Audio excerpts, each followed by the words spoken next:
Welcome to the Indian Newsling podcast by Pranita Mahajan.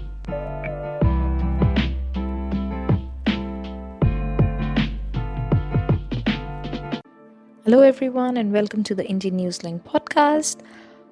Today, I wanted to talk to you about the feminine energy of the universe and how it's so fascinating that in India and many other cultures as well, we have been praying and celebrating the feminine power of the universe.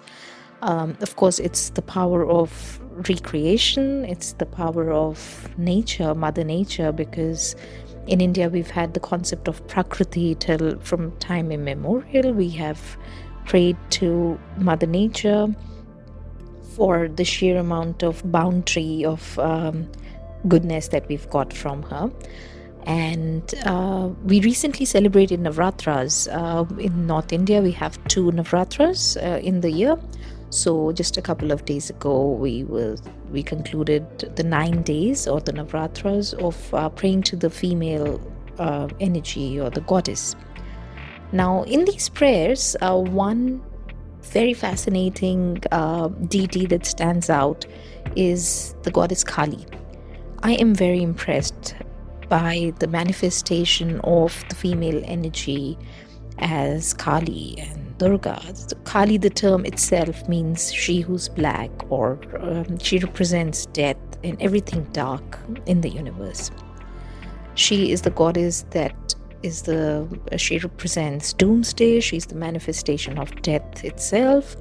And we tell stories about how she went and killed many demons. And she is full of rage. If you look at an image of Goddess Kali, she is full of rage. She's angry.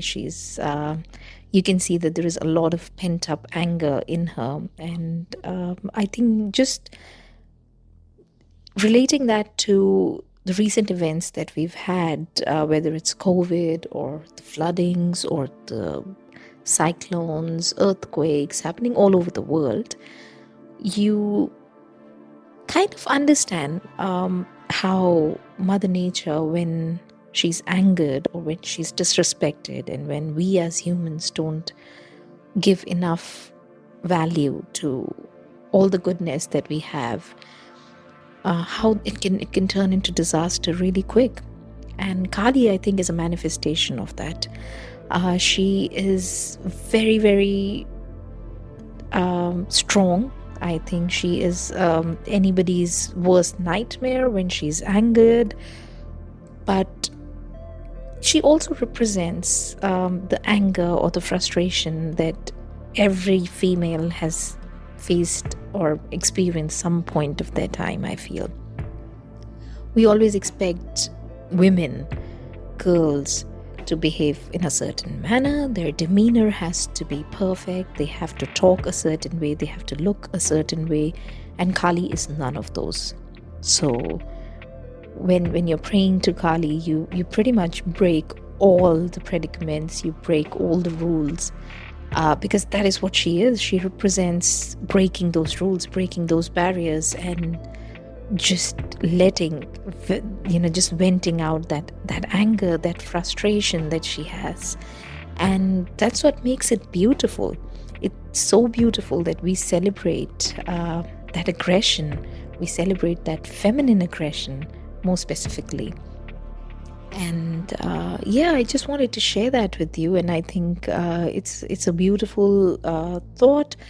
And a very fascinating fact is that most of the places in India where goddess worship is more prominent, it sees lesser number of female feticides. For example, the Northeast or Kolkata, we have goddess worshipping cultures, and that's where we have the least amount of female feticides. So I think it's high time that we respect our feminine energy of the universe. We respect Mother Nature. We respect every female, and we treat them with equality. We treat them with love and respect, so that we don't have to face the wrath of Kali, or just face doomsday, as it's called. So, on that note, thank you so much. Have a good day ahead. Thank you for listening to the Indian Newslink podcast by Pranita Mahajan.